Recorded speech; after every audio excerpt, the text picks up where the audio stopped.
Gita adalah seorang pembantu rumah tangga yang sederhana, bekerja keras untuk menghidupi ibunya yang sedang sakit. Namun suatu hari, segalanya berubah. Majikannya menuduh Gita menggodanya, sebuah kebohongan yang tidak pernah dia duga. Istrinya tidak bertanya. Dia tidak mendengarkan. Dia hanya membuang Gita ke jalanan, tanpa uang, tanpa rumah, dan tanpa siapapun untuk dimintai tolong. Tapi tepat ketika semua harapan tampak hilang, seorang pria misterius muncul.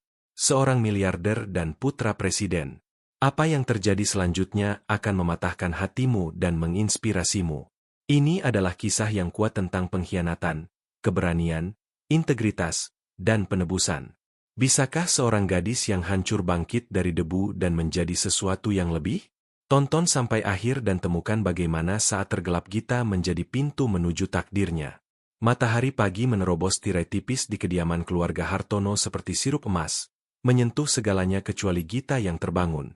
Dia bergerak di seluruh rumah seperti bisikan, hadir, dibutuhkan, tapi tidak pernah terlihat. Satu-satunya suara yang mengikutinya adalah gesekan kain batiknya yang pudar dan tepukan lembut sandalnya di lantai marmer. Di usia 22 tahun, Gita telah belajar membawa keheningannya seperti sebuah lencana. Ibunya pernah berkata kepadanya, "Ketika kamu berada di rumah orang lain, telanlah air matamu. Biarkan dinding yang mendengarnya, bukan lidahmu." Jadi dia menelan. Setiap hari. Rumah keluarga Hartono adalah sebuah rumah mewah bertingkat yang terletak di perumahan elit Kemang, Jakarta. Dindingnya dicat krem, lantainya bersih tanpa noda, furniturnya impor, tapi udara di dalamnya tegang, tipis dengan kecurigaan dan kebenaran yang tak terucapkan. Gita telah bekerja di sana selama 10 bulan. Dia bangun sebelum matahari terbit, membersihkan kamar anak-anak, menyetrika seragam sekolah, membuat bubur untuk putri kecil dan adiknya Dimas, mencuci pakaian Ratna, dan memastikan tangki air tidak pernah kosong. Ratna, nyonya rumah, adalah seorang wanita yang terbuat dari baja dan jadwal, seorang bankir terpandang dengan lidah tajam dan hak sepatu yang lebih tajam lagi. Dia jarang di rumah. Hampir setiap hari dia pergi sebelum ayam berkokok dan pulang setelah bulan menguap. Dia hampir tidak pernah menatap Gita kecuali untuk menyerahkan daftar belanjaan atau memarahinya karena lupa menghangatkan sup. Suaminya Budi, bagaimanapun, selalu di rumah. Budi mengaku menjalankan bisnis dropshipping, bisnis online yang memungkinkannya mengelola vendor. Tapi Gita memperhatikan dia menghabiskan lebih banyak waktu bersantai daripada bekerja. Dia akan duduk di ruang kerjanya di lantai atas dengan laptop terbuka, segelas jus di tangan, dan satu mata selalu melirik ke arahnya. Awalnya, Gita meyakinkan dirinya bahwa itu tidak berbahaya. Mungkin dia hanya memperhatikan bahwa Gita pekerja keras. Mungkin dia menghargai betapa baiknya dia membersihkan jendela atau melipat cucian. Tapi itu bukan penghargaan. Itu adalah kelaparan. Dia merasakannya dalam tatapan matanya yang lama, dalam cara dia menemukan alasan untuk memanggilnya ke atas. Gita. Pengharum ruangan sudah habis. Gita, chargerku tidak berfungsi. Ketika Ratna pergi, ada satu sore yang tidak akan pernah dia lupakan. Dia sedikit membungkuk untuk mengelap bagian bawah rak buku di lorong. Suara Budi mengejutkannya. Kamu membungkuk seperti sungai. Gita, mengalir halus. Dia membeku. Sponsnya jatuh dari tangannya. Aku bilang, dia mengulangi. Kamu terlalu cantik untuk menjadi pembantu. Kamu tahu itu, kan? Gita tidak menjawab. Dia mengambil sponsnya dan pergi. Jantungnya berdebar sangat keras sampai dia takut dia akan mendengarnya. Sejak hari itu, dia memastikan untuk tidak pernah berada di ruangan yang sama dengannya. Dia menghindari kontak mata. Dia menjaga kain batiknya tetap rapat dan blusnya tetap tinggi. Tapi dia terus mendekat dengan kata-katanya. Tatapannya, ancamannya. Bagian yang paling menyakitkan adalah cara dia berubah. Ketika Ratna pulang, dia menjadi kejam dan meremehkan. Gita, tidakkah kamu tahu cara menyapu dengan benar? Gita, masakanmu hambar lagi. Di depan istrinya, dia menjadi pria yang terganggu oleh kehadirannya, seolah-olah keberadaannya saja sudah mengganggunya. Ratna tidak pernah menyadarinya. Tapi itulah yang paling menakutkan Gita. Nyonya Ratna mempercayai suaminya secara membabi buta. Dia pernah berkata, budiku mungkin malas, Tapi dia setia. Dia tidak tahan wanita lain menyentuhnya. Gita mendengarnya saat dia menyajikan makan malam. Dia hampir menjatuhkan mangkuk sup sayur asem. Malam itu, Gita duduk di kamarnya yang kecil di pavilion belakang, menatap kipas angin langit-langit berputar dan berputar seperti pikirannya. Haruskah aku memberitahunya? Haruskah aku mengambil risiko? Bagaimana jika dia tidak percaya padaku? Dia memikirkan ibunya, Ibu Sari, berbaring di tempat tidur sempit di Tasikmalaya, kakinya bengkak karena diabetes. Gaji terakhir Gita telah digunakan untuk membeli insulinnya. Dia tidak punya tabungan, tidak ada rencana cadangan. Jika aku kehilangan pekerjaan ini, ibu mungkin meninggal. Dia menangis pelan ke bantalnya. Dia berpikir untuk menulis surat, lalu mengurungkan niatnya. Dinding, dia ingat, biarkan dinding yang mendengar. Setiap hari yang berlalu, tekanan Budi semakin berat. Suaranya turun menjadi bisikan. Matanya mengikutinya seperti bayangan, dan keheningan Gita semakin tebal. Dia berjalan di atas kulit telur dan berdoa bahwa suatu hari dia akan menemukan kekuatan untuk berbicara, atau keajaiban akan menemukannya lebih dulu. Suatu hari, Gita sudah bangun, berdiri di dapur saat ketel listrik mendidih. Dia bergerak dengan kemudahan yang terlatih, menggoreng telur, mengolesi roti dengan mentega, menuang teh, seperti setiap pagi lainnya, kecuali dadanya terasa lebih berat. Setiap sudut rumah kini menyimpan kenangan yang tidak dia inginkan. Koridor dekat tangga, tempat Budi berbisik sesuatu yang menjijikan. Lorong di samping ruang bermain anak-anak, tempat dia menyentuh punggungnya dan berpura-pura itu adalah kesalahan. Gita telah menjadi tawanan di tempat yang dia kerja keras untuk menjaganya. Saat dia meletakkan nampan di meja makan, dia merasakannya lagi, mata itu. Budi berdiri di dekat jendela ruang tamu, lengan terlipat, menatapnya. Dia tidak tersenyum. Dia tidak mengatakan sepatah kata pun, tapi tatapannya membuat kulitnya terasa ketat, seperti tidak lagi miliknya. Dia berbalik dengan cepat. "Selamat pagi, Pak," katanya hampir berbisik. Dia tidak menjawab. Dia hanya terus menatapnya sampai dia berjalan kembali ke dapur. Jantung Gita berdebar kencang. Setiap hari semakin sulit untuk bersikap normal.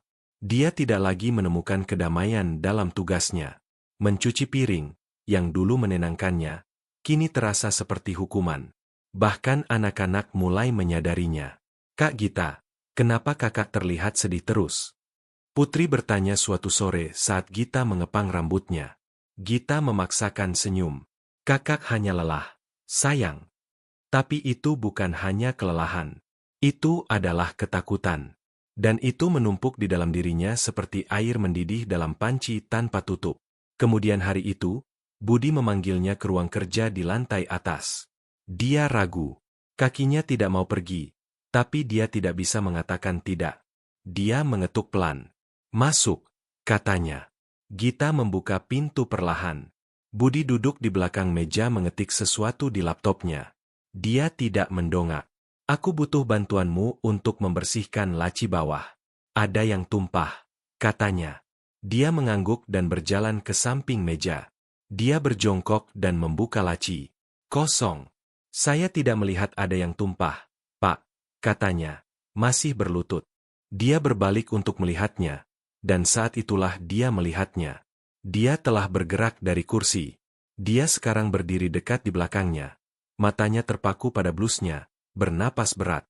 Gita berdiri dengan cepat. Ketakutan naik di dalam dirinya seperti api. "Pak, tolong hormati diri Anda," katanya dengan tegas untuk pertama kalinya.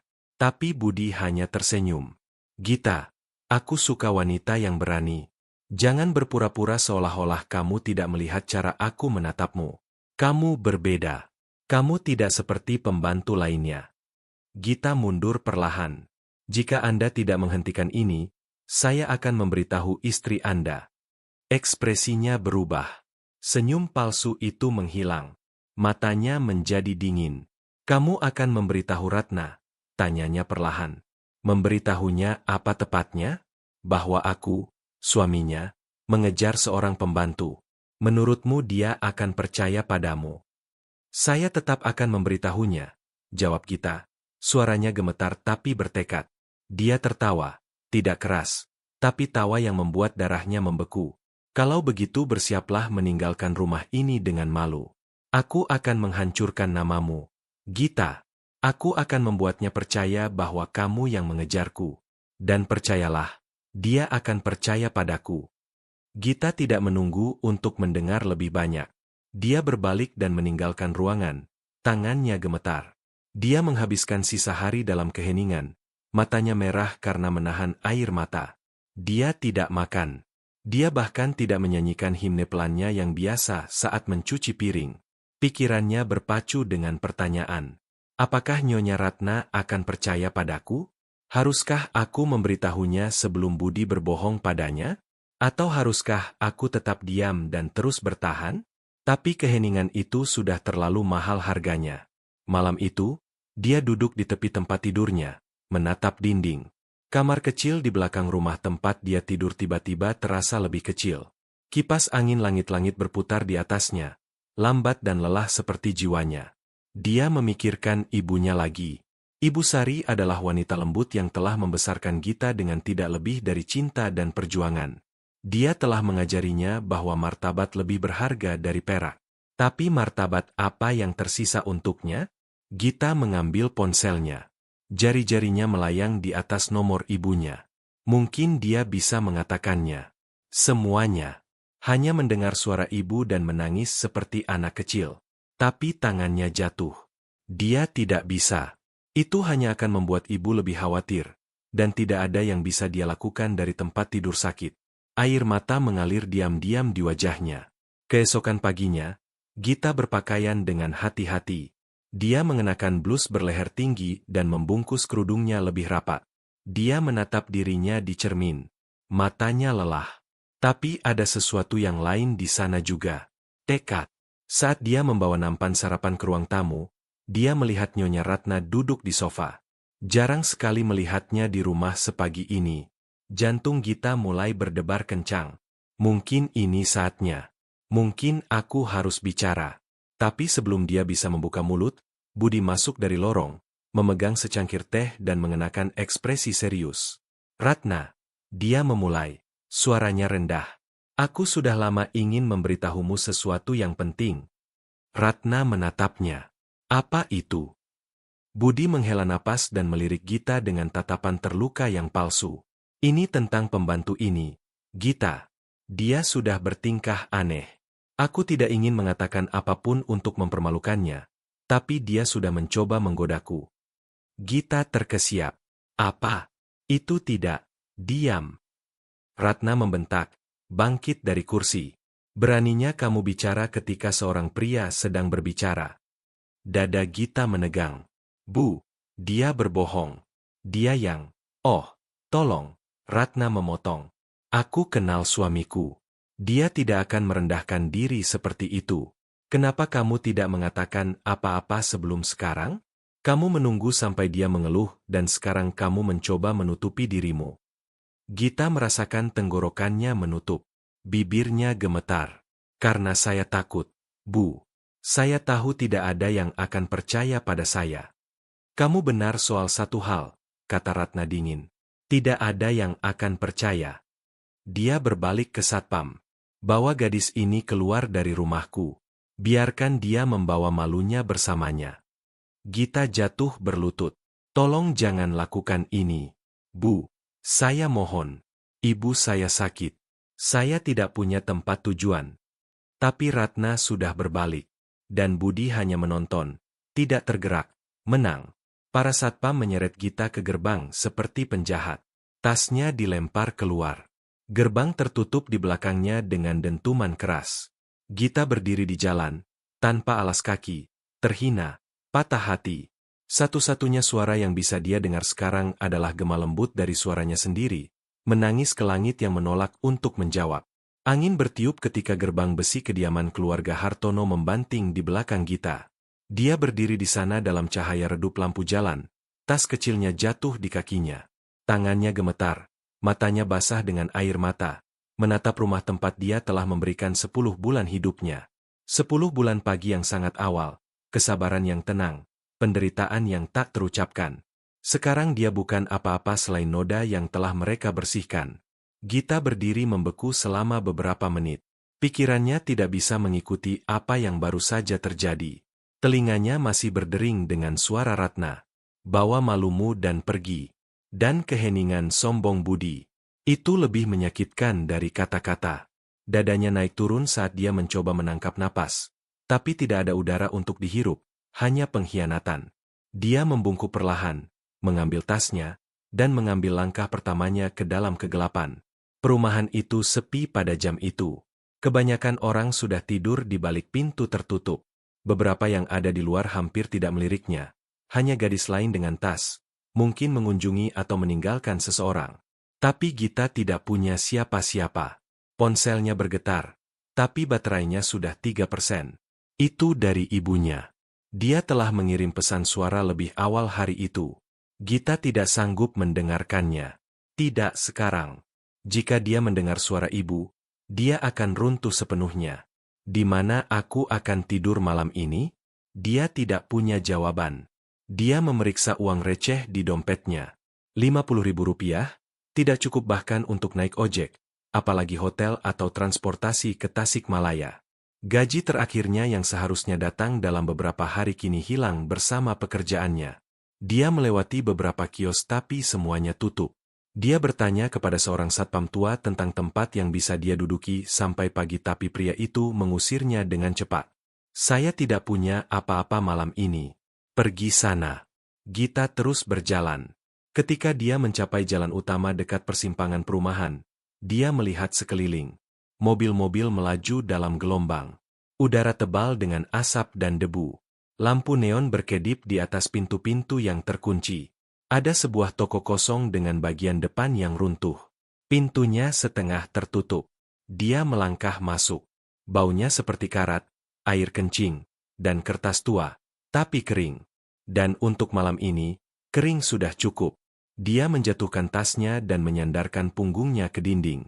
Dia menarik kain batiknya erat-erat di bahunya dan perlahan duduk di lantai. Untuk pertama kalinya dalam bertahun-tahun, dia membiarkan dirinya menangis dengan keras. Bukan air mata diam, bukan isak tangis tersembunyi di paviliun belakang. Tangisan yang menyakitkan, terengah-engah, nyata. Menangis untuk ibunya yang sakit yang akan bertanya-tanya mengapa dia tidak menelepon. Menangis untuk pekerjaan yang dia kehilangan bukan karena kesalahan, tapi karena dia berani mengatakan kebenaran. Menangis karena dia merasa kotor, ternoda oleh kebohongan yang dikatakan tentangnya dan ketakutan bahwa hal itu mungkin mengikutinya seumur hidup. Dia menangis sampai tubuhnya terlalu lelah untuk melanjutkan. Lalu perlahan dia berbaring di lantai dingin dan mencoba tidur. Tapi tidur tidak datang. Malam berlalu dalam pecahan. Dia akan menutup matanya selama beberapa menit, hanya untuk terbangun terkejut oleh teriakan jauh, gemerincing bus yang lewat, atau gema namanya sendiri dipanggil dalam mimpi. Pada pukul 5 pagi, Jakarta sudah bangun. Dia mendengar pedagang mendorong gerobak, menyerukan dagangan mereka. Seorang pria di dekatnya menyalakan rokok. Korek api menyala seperti api kecil dalam gelap. Sekelompok anak laki-laki berlari melewati, tertawa keras. Gita duduk perlahan. Punggungnya sakit. Matanya bengkak. Dia berdiri, membersihkan roknya, mengambil tasnya, dan berjalan keluar ke cahaya pagi. Dia melihat sekeliling dan menyadari dia tidak punya rencana. Tidak ada tujuan. Tidak tahu apa yang harus dilakukan selanjutnya. Tapi sesuatu di dalam dirinya berbisik, terus bergerak. Jangan berhenti. Jadi dia mulai berjalan. Dia mengikuti jalan menuju Tanah Abang, berharap menemukan terminal bus. Mungkin dia bisa memohon kepada kondektur untuk membiarkannya naik setengah jalan ke Tasikmalaya, atau setidaknya menelepon ibunya dari warung. Dia akan menjelaskan segalanya. Dia akan menangis. Mungkin ibu akan berdoa bersamanya, memberinya kekuatan untuk menghadapi rasa malu. Tapi dia belum makan hampir 24 jam.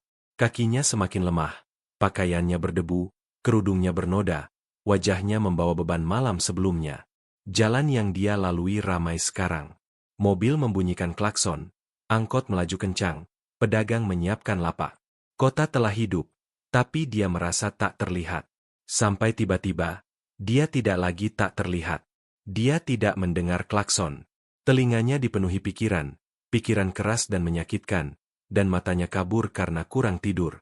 Dia melangkah ke jalur layanan tanpa berpikir. Decitan keras. Ban membakar aspal. Sebuah SUV hitam berbelok berbahaya, hampir menabraknya hanya dalam hitungan sentimeter. Pengemudi membanting pintunya dan melompat keluar. "Apa kamu gila?" teriaknya. Gita membeku. Lututnya sedikit lemas. Kepalanya tertunduk. Dia tidak punya kekuatan untuk menjawab. "Apa kamu mau mati?" bentaknya, berjalan ke arahnya. "Apa kamu buta? Kamu hampir membunuh dirimu sendiri." Tetap saja, dia tidak mengatakan apa-apa, tapi sesuatu di wajahnya membuatnya berhenti. Kemarahan di wajahnya melunak. Matanya menyapu dirinya. Kain batiknya yang berdebu, tas perjalanan kecil, pipinya yang berbekas air mata. Dia memperhatikan tangan yang gemetar. Lalu dia melihat air mata, bukan yang segar, tapi yang telah mengering semalaman. "Kamu, apakah kamu baik-baik saja?" tanyanya lagi, kali ini jauh lebih lembut. Gita mengangkat matanya perlahan. Untuk pertama kalinya dalam berjam-jam, dia menatap wajah seseorang. Suaranya rendah dan pecah ketika dia akhirnya berbisik, "Tidak, saya tidak baik-baik saja." Pria itu berhenti. Ekspresinya langsung melunak. Dia tinggi dengan rambut yang terawat, pakaian yang disetrika rapi, dan sepatu mahal yang baru saja menginjak debu Jakarta. Dia terlihat seperti seseorang yang tidak termasuk di bagian kota ini. Seperti seseorang yang punya sopir dan keamanan, bukan debu jalanan, di sepatunya. Dia mengambil satu langkah hati-hati lebih dekat. "Apa yang terjadi padamu hari ini?" tanyanya, nadanya tenang dan hormat. Gita membuka mulutnya, tapi tidak ada kata yang keluar. Tenggorokannya kering, bibirnya pecah-pecah. Pikirannya masih terguncang dari peristiwa malam sebelumnya. Dia melihat ke bawah ke kain batik dan sandal berdebunya. Tangannya melingkar erat di tali tas perjalanannya yang usang. Pria itu memperhatikan segalanya. Jari-jari yang gemetar, cara bahunya melengkung ke dalam seperti seseorang yang telah berusaha melindungi dirinya terlalu lama. Dia menghembuskan napas pelan dan melihat sekeliling. Jalan mulai hidup. Orang-orang bergegas ke tempat kerja. Mobil membunyikan klakson. Pedagang kaki lima berteriak harga. Tapi dia hanya melihat dia. "Ikut aku," katanya lembut. "Ada tempat tidak jauh dari sini di mana kita bisa duduk. Kamu butuh air dan mungkin makanan." Gita menatapnya lagi. Dia tidak bergerak.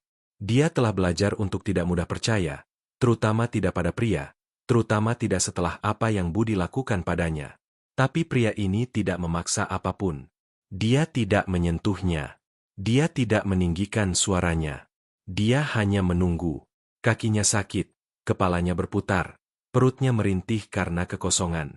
Dan jadi, untuk pertama kalinya sejak dia diusir, Gita mengangguk. Dia memimpinnya dengan tenang ke kafe terbuka terdekat yang baru mulai bersiap untuk hari itu. Pelayan ragu-ragu ketika melihatnya. Tapi satu tatapan pada arloji mahal pria itu dan aksen bersihnya membuatnya membersihkan meja tanpa sepatah kata. Gita duduk perlahan. Pria itu meminta air botol dan teh panas. Saat pelayan pergi, dia berbalik ke arahnya. "Nama saya Raka," katanya. "Bisakah kamu memberitahu namamu?" "Gita," bisiknya. "Gita," dia mengulangi dengan lembut. "Itu nama yang indah, tapi kamu tidak terlihat bahagia hari ini." Dia memberikan senyum kecil dan pahit, "Karena tidak ada kebahagiaan yang tersisa padaku." Botol air tiba. Dia membukanya dengan tangan gemetar dan minum dalam-dalam. Tenggorokannya terbakar, perutnya bergolak, tapi menyambut cairan itu. Lalu perlahan, seperti bendungan yang pecah, kisahnya mengalir keluar. Dia menceritakan segalanya padanya. Kebohongan, pengkhianatan, pelecehan. Bagaimana Budi menggunakan kekuasaan melawannya dan bagaimana Nyonya Ratna mempercayai kebohongannya tanpa bertanya. Bagaimana dia diseret keluar seperti penjahat dan ditinggalkan tanpa apa-apa. Bagaimana ibunya di desa sedang sakit dan bergantung padanya. Bagaimana dia tidur di bawah atap toko dengan tikus dan nyamuk sebagai teman. Bagaimana dia hampir menyerah berjalan pagi ini. Bagaimana dia hampir membiarkan mobil itu menabraknya tanpa peduli. Raka tidak mengatakan apa-apa sepanjang ceritanya.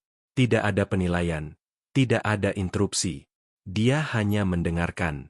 Ketika dia selesai, dia mendongak malu. Matanya berkaca-kaca dengan air mata. Maaf. Saya tidak seharusnya mengatakan semua itu. Saya bahkan tidak mengenal Anda. Raka menggelengkan kepalanya dengan lembut. Jangan minta maaf. Kamu sudah menyimpan rasa sakit ini terlalu lama. Kamu butuh seseorang untuk mendengarnya. Gita menundukkan pandangannya. Saya tidak tahu harus berbuat apa lagi. Saya tidak punya tempat tujuan. Dia mengetuk jarinya dengan penuh pertimbangan di atas meja. Bagaimana jika untuk hari ini kamu membiarkan seseorang membantumu? Dia menatapnya bingung. Mengapa Anda ingin membantu saya? Raka bersandar. Matanya menyapu langit seolah mencari kata-kata yang tepat. Kadang-kadang, katanya, orang yang paling pantas mendapat kebaikan adalah mereka yang tidak pernah memintanya. Mereka yang terus bertahan hidup bahkan ketika mereka tidak punya apa-apa lagi. Bibir Gita terbuka, tidak yakin bagaimana merespons. Ikutlah denganku, tambahnya. Hanya untuk hari ini, biarkan aku memberimu istirahat. Gita membeku, jantungnya berdebar. Semua alarm di kepalanya berbunyi. Dia pernah mendengar ini sebelumnya. Biarkan aku membantumu. Itu yang Budi katakan. Begitulah semuanya dimulai. Tidak, katanya cepat, menggelengkan kepalanya. Tidak, saya tidak bisa. Saya tidak mengenal Anda. Raka mengangguk perlahan. Itu wajar. Kamu punya hak penuh untuk mengatakan tidak. Tapi dengarkan ini. Dia merogoh dompetnya dan meletakkan kartu identitas kecil di atas meja. Tertulis Raka Wijaya, Direktur Wijaya Group. Di bawahnya, tanda tangan dengan lambang yang tidak dia kenali. Aku tidak akan menyentuhmu. Aku tidak akan meminta apapun darimu. Aku hanya ingin membawamu ke tempat yang aman di mana kamu bisa membersihkan diri, istirahat, dan makan. Setelah itu, kamu yang memutuskan apa yang terjadi selanjutnya. Dia menatap kartu identitas itu. Nama, lambang, kepercayaan diri yang tenang. Ada sesuatu tentangnya yang terasa berbeda. Tetap saja. Dia ragu. Anda bisa saja berbohong. Raka tersenyum dengan ramah. Aku bisa saja. Tapi apa yang aku dapat dari berbohong kepada gadis yang hancur yang tidak punya apa-apa? Jika aku bermaksud menyakitimu, aku tidak perlu berbohong. Dia berdiri dan meletakkan beberapa lembar uang di atas meja untuk membayar teh. Aku punya rumah tidak jauh dari sini. Jika kamu merasa tidak nyaman, aku bisa menelepon seorang wanita yang aku percaya. Dia bisa menemanimu sampai kamu siap pergi. Tapi jangan kembali ke jalanan. Gita, tolong. Kafe sekarang penuh. Orang-orang memperhatikan. Gita melihat ke bawah ke tangannya yang kapalan. Dia tidak punya apa-apa lagi untuk kehilangan. Dia mengangguk perlahan. Raka memberinya senyum hangat, lalu memimpinnya keluar ke SUV-nya. Dia ragu sebelum masuk. Dia membuka pintu belakang alih-alih kursi depan. Kamu bisa duduk di belakang. Pelan-pelan saja. Dia naik. Mesin menyala dan untuk pertama kalinya dalam berhari-hari, Gita menghembuskan napas. Di luar, kota terus berlari. Di dalam, sesuatu mulai bergeser. Bukan kepercayaan. Belum, tapi mungkin. Harapan. Perjalanan melewati kota itu sunyi. Gita duduk di kursi belakang SUV. Tangannya terlipat erat di pangkuannya. Interior kulit yang bersih berbau jeruk dan semir. Tidak seperti angkot yang berkeringat yang biasa dia naiki. AC mendinginkan kulitnya yang terbakar matahari, tapi jantungnya masih berdebar gugup. Dia mengamati Raka dari belakang saat dia menyetir. Tenang, fokus dengan kedua tangan di setir. Dia tidak mengajukan pertanyaan lagi. Dia tidak berbicara kecuali perlu, dan itu membuatnya semakin tidak yakin. Mengapa dia membantuku? Apa yang sebenarnya dia inginkan? Dia terus bertanya pada dirinya sendiri. Gita telah cukup melihat dunia untuk tahu bahwa kebaikan dari orang asing seringkali hanyalah penyamaran lain. Tapi sesuatu tentang Raka tidak terasa seperti jebakan. Tetap saja, dia tidak menurunkan kewaspadaannya. Mereka berbelok dari jalan tol dan memasuki daerah yang lebih tenang. Pepohonan berjajar di kedua sisi jalan. Segera, mereka masuk ke kompleks berpagar. Satpam di pintu masuk memberi hormat dengan cepat dan menekan tombol. Gerbang hitam besar terbuka tanpa sepatah kata. Mata Gita melebar. Kompleks itu besar dan indah, rumput yang dipotong rapi, air mancur, bunga-bunga yang dipahat. Jalan masuk melengkung ke halaman depan yang luas di mana sebuah rumah besar berwarna krem berdiri. Elegan, modern, damai. Dia tidak pernah melihat sesuatu seperti itu dalam hidupnya. Raka keluar dan membuka pintu belakang untuknya. Masuklah. Kamu akan aman di sini. Gita melangkah keluar perlahan, mencengkeram tasnya seperti tali penyelamat. Seorang wanita paruh baya mengenakan celemek bersih muncul dari pintu masuk. Dia punya wajah yang tenang dan aura keibuan. Raka melambaikan tangannya. Bibianti, tolong bawa dia masuk, berikan sesuatu yang hangat untuk dimakan, dan biarkan dia istirahat di kamar mawar. Baik, Mas, jawab Bibianti, mengangguk dengan hormat. Raka berbalik ke Gita. Ini Bibianti. Dia seperti keluarga. Dia akan merawatmu. Aku akan di ruang kerja jika kamu butuh sesuatu. Sebelum Gita bisa menjawab, dia berbalik dan berjalan pergi melalui bagian lain rumah. Bibianti memimpinnya dengan lembut ke dalam. Anakku, ayo, kamu butuh mandi dan makanan. Jangan takut. Oke. Gita mengikuti dalam diam, masih mencoba memahami apa yang sedang terjadi. Rumah itu bahkan lebih indah di dalam. Ubin putih, pintu kaca, furnitur yang halus. Ada lukisan-lukisan di dinding dan tangga yang melengkung seperti keluar dari majalah. Dia dibawa ke lantai atas ke sebuah kamar yang berbau mawar. Tempat tidurnya besar, spraynya segar. Ada jubah lembut terlipat di tempat tidur dan handuk bersih diletakkan dengan hati-hati di samping pintu kamar mandi yang berkilau. Kamu mandi. Ketika kamu keluar, makanan akan siap, kata Bibianti dengan lembut. Gita melangkah masuk ke kamar mandi dan perlahan mengunci pintu. Dia berdiri di depan cermin. Wajahnya berdebu, rambutnya kusut, pakaiannya bernoda. Bayangannya terlihat seperti orang asing, seorang gadis yang telah dilukai oleh kehidupan. Dia melepas pakaiannya dan melangkah di bawah air hangat. Tetes pertama menyentuh kulitnya dan memecahkannya. Dia menangis, tapi tidak seperti sebelumnya. Ini berbeda. Ini bukan air mata ketakutan, tapi air mata pelepasan.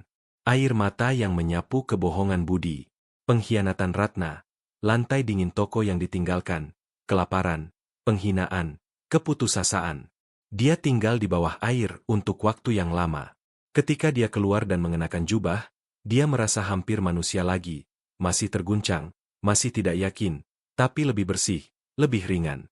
Di bawah, makanan kecil telah disiapkan. Pisang goreng, nasi putih, dan sambal pedas. Dia makan perlahan, dengan sopan. Bibianti menatapnya dengan senyum. Kamu aman di sini, Gita. Makan dan istirahat. Ketika dia selesai, Bibianti memberinya gaun baru. Mas Raka membeli ini tadi pagi. Dia bilang dia akan membutuhkan ukuran untuk wanita kecil yang punya hati yang kuat. Mata Gita melebar. Dia membeli ini hari ini. Ya, Bibianti mengangguk. Dia bilang badai mungkin membawa tamu istimewa. Malam itu, Gita duduk di kamar mawar, menatap keluar jendela ke taman. Hujan mulai turun rintik-rintik. Tetesan meluncur di kaca seperti langkah kaki lembut. Lalu terdengar ketukan. Dia berbalik. Itu Raka. Dia berdiri di pintu dengan senyum lembut. Boleh aku masuk? Dia mengangguk perlahan. Dia masuk dan duduk di tepi kursi dekat jendela. Ada keheningan sejenak. Lalu dia berkata, aku ingin menunggu sampai kamu siap sebelum aku menjelaskan apapun. Gita mendongak. Kamu bertanya-tanya siapa aku, mengapa aku membantumu, mengapa aku tidak hanya menurunkanmu di kantor polisi atau memberimu sedikit uang dan pergi begitu saja. Dia mengangguk. Dia mencondongkan tubuh ke depan, siku di lutut. Nama lengkapku adalah Raka Wijaya. Aku menjalankan perusahaan investasi bernama Wijaya Group, tapi itu bukan kebenaran yang lengkap. Dia merogoh jaketnya dan mengeluarkan dompet. Dia membukanya dan menunjukkan kartu identitas yang bersih. Tertulis Raka Wijaya, putra Presiden Wijaya. Komisi Identitas Nasional. Napas Gita tertahan di tenggorokan. Dia berkedip. Anda putra Presiden. Raka tersenyum lembut. Ya. Dia berdiri tiba-tiba. Terkejut. Pak, saya tidak tahu. Maaf saya tidak. Dia juga berdiri, mengangkat tangannya. Tidak, jangan minta maaf.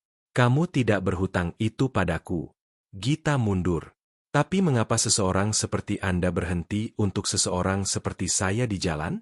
Mata Raka melembut. Karena aku pernah hancur sebelumnya. Mungkin tidak dengan cara yang sama, tapi aku merasakan jenis rasa sakit yang membuatmu ingin menghilang. Dan seseorang pernah menyelamatkanku. Seseorang yang tidak peduli siapa aku. Jadi sekarang aku melakukan hal yang sama. Gita menatapnya terpana. Dia melanjutkan, kamu bukan hanya pembantu, Gita. Kamu adalah wanita dengan suara, hati, dan masa depan. Aku melihat itu. Aku melihatmu. Matanya mulai berkaca-kaca lagi. Saya tidak tahu harus berkata apa. Raka tersenyum. Kamu tidak harus mengatakan apapun. Kamu hanya harus percaya ini. Hidupmu belum berakhir.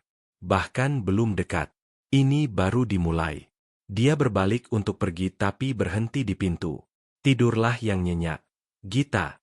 Besok kita memulai sesuatu yang baru. Lalu dia pergi. Gita berdiri membeku di tengah ruangan. Kewalahan. Dia melihat ke bawah ke jubah bersihnya, tangan yang sudah dicuci, tempat tidur yang belum tersentuh, dan dia berbisik pada dirinya sendiri untuk pertama kalinya dalam berhari-hari. Mungkin masih ada harapan. Di luar, hujan terus turun, dengan tenang membersihkan malam. Tapi di dalam rumah itu, sesuatu telah mulai mekar lagi. Matahari terbit perlahan di atas Bandung, menyinari jendela-jendela Menshan dengan cahaya emas. Tempat Gita menghabiskan malam paling damai dalam hidupnya. Untuk pertama kalinya dalam banyak hari, dia tidak takut menutup mata. Dia tidak terbangun terkejut oleh langkah kaki. Dia tidak menangis sampai tertidur. Sebaliknya, dia tidur di tempat tidur hangat di bawah spray lembut di kamar yang berbau bunga dalam keamanan. Ketika dia bangun, dia berbaring diam selama beberapa menit, membiarkan matanya menyerap sekelilingnya lagi. Rasanya seperti mimpi yang tidak ingin dia bangunkan. Tapi ini nyata. Tempat tidur, keheningan, ketenangan, semuanya nyata. Dia bangun perlahan, membungkus jubah di sekelilingnya, dan membuka pintu untuk menemukan Bibi Yanti menunggu dengan nampan sarapan, singkong rebus, telur goreng, dan coklat panas. Selamat pagi, Gita, kata wanita yang lebih tua itu dengan hangat. Gita membungkuk sedikit. Selamat pagi, Bu. Terima kasih. Kamu tidur nyenyak? Ya, Bu. Lebih baik dari yang pernah saya rasakan dalam waktu yang lama. Bagus. Mas Raka bilang untuk memberitahumu menemuinya di bawah di ruang kerja setelah kamu makan dan berpakaian. Dia meninggalkan sesuatu untukmu. Jantung Gita berdebar. Meninggalkan sesuatu untuk saya? Bibi Yanti tersenyum. Kamu akan lihat. 30 menit kemudian, Gita menuruni tangga dengan gaun berwarna persik sederhana yang Bibi Yanti siapkan untuknya. Rambutnya disisir ke belakang dan wajahnya terlihat segar. Dia berjalan perlahan menuju ruang kerja dengan langkah tenang. Pintu ruang kerja terbuka. Raka berdiri di dekat jendela, tangan di saku, menatap ke taman. Dia berbalik saat dia mendekat dan tersenyum. Pagi, sapanya dengan lembut. Selamat pagi, Pak. Tolong, katanya, memberi isyarat agar dia duduk. Mari kita lupakan, Pak, untuk saat ini. Panggil saja aku Raka. Dia mengangguk, gugup tapi penasaran. Dia berjalan ke mejanya, mengambil map kulit hitam, dan menyerahkannya padanya. Aku ingin menunjukkan sesuatu padamu, katanya. Gita membuka map itu perlahan. Di dalamnya ada beberapa dokumen yang tertata rapi. Dia menyipitkan mata pada yang pertama. Namanya tertulis tebal di bagian atas. Sertifikat pendaftaran nama usaha. Gita Rasa Catering. Dia terkesiap. Dia membalik ke halaman berikutnya.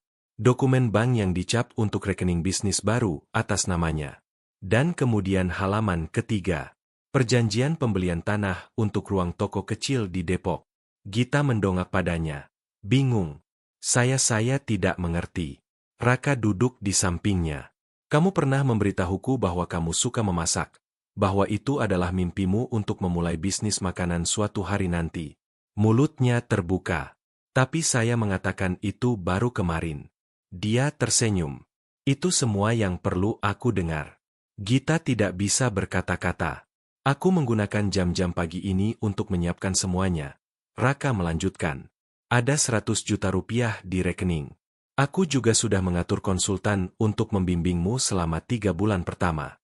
Dia akan membantu dengan menu, harga, perekrutan staf, izin, semuanya. Mata Gita melebar. 100 juta rupiah. Dia mengangguk. Raka, bisiknya. Tangannya gemetar. Saya bahkan tidak tahu bagaimana berterima kasih. Ini terlalu banyak. Dia menggelengkan kepalanya. Ini tidak terlalu banyak. Ini hanya permulaan. Apa yang terjadi padamu tidak adil. Tapi masa depanmu tidak harus dibentuk oleh rasa sakit itu. Kamu lebih kuat dari apa yang mencoba menghancurkanmu. Air mata berkumpul di matanya. Tidak ada yang pernah melakukan sesuatu seperti ini untukku. Raka merogoh sakunya lagi dan mengeluarkan kotak beludru hitam kecil. Dia meletakkannya di tangannya dengan lembut. Buka, katanya pelan. Dia membukanya perlahan. Di dalamnya ada liontin perak sederhana berbentuk burung merpati yang sedang terbang. Anggun, bebas. Dia mengambilnya dan mengaitkannya di lehernya sendiri. Merpati ini, katanya, melambangkan harapan, kedamaian, kebebasan. Ketika kamu melihat di cermin dan melihatnya, aku ingin kamu ingat bahwa kisahmu tidak berakhir di pinggir jalan itu. Kisahmu baru dimulai di sana. Dia terisak saat itu, bukan karena rasa sakit, tapi karena beban kebaikan yang luar biasa. Dia mencengkeram liontin itu erat-erat dan menangis dengan bebas. Jenis air mata yang hanya datang ketika beban akhirnya terangkat. Raka tidak mengatakan apa-apa. Dia hanya menunggu. Ketika dia akhirnya mendongak, matanya merah tapi bersinar. Saya merasa seperti bermimpi, bisiknya. Kamu tidak bermimpi, katanya. Ini hidupmu sekarang. Kamu yang mengendalikannya. Bangun, lindungi, dan jangan pernah lupakan apa yang telah kamu lalui. Gita mengusap wajahnya perlahan, masih kagum. Tapi Raka, mengapa saya? Dari semua orang yang bisa Anda bantu, mengapa Anda berhenti untuk saya? Raka menunduk penuh pertimbangan. Bertahun-tahun yang lalu, katanya perlahan, aku melewati masa yang sulit. Sangat sulit. Orang-orang melihat putra presiden dan berasumsi hidupnya sempurna. Tapi aku juga punya bagian kegelapanku. Suatu hari, seorang wanita yang hampir tidak kukenal membantuku ketika aku di titik terendah. Dia tidak pernah bertanya siapa aku. Dia hanya memberiku kebaikannya. Dan aku berjanji pada diriku sendiri bahwa setiap kali aku melihat seseorang di tempat yang sama, aku akan melakukan hal yang sama. Gita mendengarkan, terpaku pada setiap kata. Dia tidak menunggu untuk mencari tahu apakah aku kaya atau penting, Raka melanjutkan. Dia hanya percaya aku pantas mendapat kesempatan kedua. Aku ingin melakukan hal yang sama untukmu karena dunia kejam padamu. Tapi itu tidak berarti seluruh dunia harus seperti itu. Gita menutup mulutnya dengan tangan, kewalahan. Terima kasih, bisiknya. Saya tidak tahu harus berkata apa lagi. Dia tersenyum. Kalau begitu jangan katakan apa-apa. Hanya berjanji padaku bahwa kamu akan bangkit dari ini dan membantu orang lain suatu hari nanti. Itu saja yang aku minta. Dia mengangguk. Saya berjanji. Raka berdiri. Bagus. Seorang sopir akan mengantarmu untuk melihat toko barumu besok. Kamu akan bertemu konsultan dan kita akan mulai menyiapkan peralatan dapur dan brandingmu. Dia berhenti. Aku tidak akan di sini untuk beberapa minggu ke depan. Pekerjaan memanggilku ke luar negeri, tapi aku akan mengawasimu dari jauh. Gita juga berdiri, tiba-tiba takut. Tapi apakah saya akan melihat Anda lagi? Dia tersenyum lembut. Ketika waktunya tepat. Ya. Dan jangan khawatir, cerita kita belum selesai. Lalu dia keluar dari ruangan, meninggalkannya sendirian dengan liontin di lehernya, map di tangannya, dan dunia baru yang menunggunya untuk dilangkahi. Malam itu, Gita tidak bisa tidur. Dia berdiri di dekat jendela, menatap bintang-bintang. Liontin itu bertumpu lembut di dadanya. Logam dinginnya menyentuh kulitnya seperti janji yang tenang. Dia bukan lagi pembantu yang hancur. Dia adalah wanita yang terlahir kembali. Dan meskipun dia tidak tahu apa yang akan dibawa esok hari, dia tahu sesuatu dengan pasti. Dia tidak akan pernah sama lagi. 3 minggu kemudian, Gita berdiri di luar toko barunya di Depok, menatap papan nama yang sedang dipasang. Gita Rasa Catering, kebaikan buatan rumah, mimpi yang dibuat dengan hati, matahari hangat di kulitnya. Tawa mengalir dari anak-anak sekolah di dekatnya. Dia menekan tangannya dengan lembut ke liontin merpati perak yang bertumpu di dadanya. Segalanya telah berubah. Di dalam toko, 2 gadis muda yang baru dia pekerjakan sedang mengelap meja. Gadis lain berdiri di kompor, belajar cara menyiapkan sambal spesialnya. Mereka adalah gadis-gadis seperti dirinya, pembantu yang dipecat secara tidak adil, gadis-gadis dengan hati yang memar dan masa lalu yang hancur. Sekarang mereka punya harapan. Dan semuanya dimulai dengan satu pria, Raka. Dia telah meninggalkan Jakarta setelah membantunya menyiapkan dasar-dasarnya. Sejak itu, dia tidak menelepon. Dia tidak mengirim pesan apapun. Dia tidak punya cara untuk menghubunginya secara langsung. Tetap saja, dia menyimpan kartu namanya dengan aman di Alkitabnya. Usang tapi berharga. Dia memikirkannya setiap hari. Kadang-kadang dia bertanya-tanya apakah dia akan pernah kembali, atau apakah dia hanya menghilang seperti keajaiban sering terjadi, diam-diam dan tanpa peringatan. Malam itu, Gita duduk di apartemen sederhananya, menggulir berita di ponsel barunya sambil menyeruput es teh. Dia berhenti di sebuah berita utama yang membuatnya membeku. Berita terbaru. Putra Presiden, Raka Wijaya membangun pusat teknologi bernilai miliaran di Singapura. Dia mengkliknya. Di sana dia, mengenakan jas biru tua, berjabat tangan dengan para pejabat. Kamera berkilat. Orang-orang tersenyum di sekitarnya. Gita menatap layar. Jantungnya berdebar. Dia benar-benar putra presiden. Air mata memenuhi matanya lagi. Kali ini bukan karena rasa sakit, tapi karena kekaguman.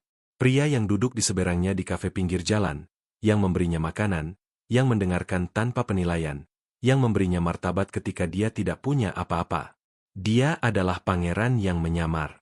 Dia mematikan layar, terlalu kewalahan untuk terus membaca. Liontin di dadanya terasa lebih berat sekarang, seolah-olah tidak hanya membawa perak, tapi kenangan. 2 hari kemudian, Gita tiba di toko lebih awal. Sebuah surat menunggunya, dikirim oleh kurir pribadi. Tidak ada alamat pengirim, hanya namanya tertulis dengan tulisan tangan yang rapi di amplop. Dengan jari gemetar, dia membukanya. Gita, sekarang kamu mungkin sudah melihat berita. Aku bilang aku akan mengawasimu dari jauh. Kamu telah melakukan lebih dari yang aku bayangkan. Bukan hanya membangun bisnis, tapi membangun orang-orang. Aku tidak akan meminta terima kasih. Ini tidak pernah tentang aku. Ini tentang kamu melihat kekuatan yang sudah kamu miliki. Merpati yang kamu pakai bukan hanya simbol kedamaian. Itu adalah janji. Ketika kamu paling tidak mengharapkannya, aku akan kembali, bukan sebagai orang asing, tapi sebagai teman. Sampai saat itu, teruslah terbang. Raka. Gita menekan surat itu ke dadanya. Dia tersenyum melalui air matanya. Tidak setiap cerita berakhir dengan cinta. Tidak setiap pangeran tinggal untuk membangun istana. Tapi kadang-kadang jenis cinta yang paling kuat adalah yang memberimu sayap dan menontonmu terbang. Dia melihat keluar. Seorang gadis lewat tanpa alas kaki membawa nampan jeruk. Mata tertunduk. Gita membuka pintu dan memanggil dengan lembut. Adik, apakah kamu lapar? Gadis itu berbalik, terkejut. Ya, Mbak. Masuklah, kata Gita. Kamu aman di sini. Saat pintu tertutup di belakang mereka, liontin merpati berkilau lembut dalam cahaya pagi. Harapan tidak hanya telah terbang pulang, tapi telah menemukan tempat untuk tinggal. Kisah ini juga mengingatkan kita bahwa status kita tidak menentukan nilai kita. Dan kadang-kadang transformasi terbesar dimulai dari momen rasa sakit. Ketika dunia membelakangi kita, masih ada orang-orang, seringkali tidak terduga, yang membawa cahaya kasih sayang. Di atas segalanya, kisah ini mengajarkan bahwa membantu orang lain bangkit tanpa mengharapkan imbalan adalah salah satu bentuk cinta yang paling murni dan paling kuat. Apa yang kamu pelajari dari kisah ini? Tulis pemikiranmu di kolom komentar. Saya akan senang membacanya. Dan tebak apa? Ada kisah moral menarik lainnya yang akan datang dalam beberapa hari. Jadi, Tolong subscribe channel ini dan nyalakan lonceng notifikasi agar kamu yang pertama menonton ketika saya menguploadnya. Jika kamu menikmati kisah ini, jangan lupa tekan tombol like dan bagikan kepada orang-orang tersayangmu. Terima kasih banyak sudah menonton. Tuhan memberkati kalian semua.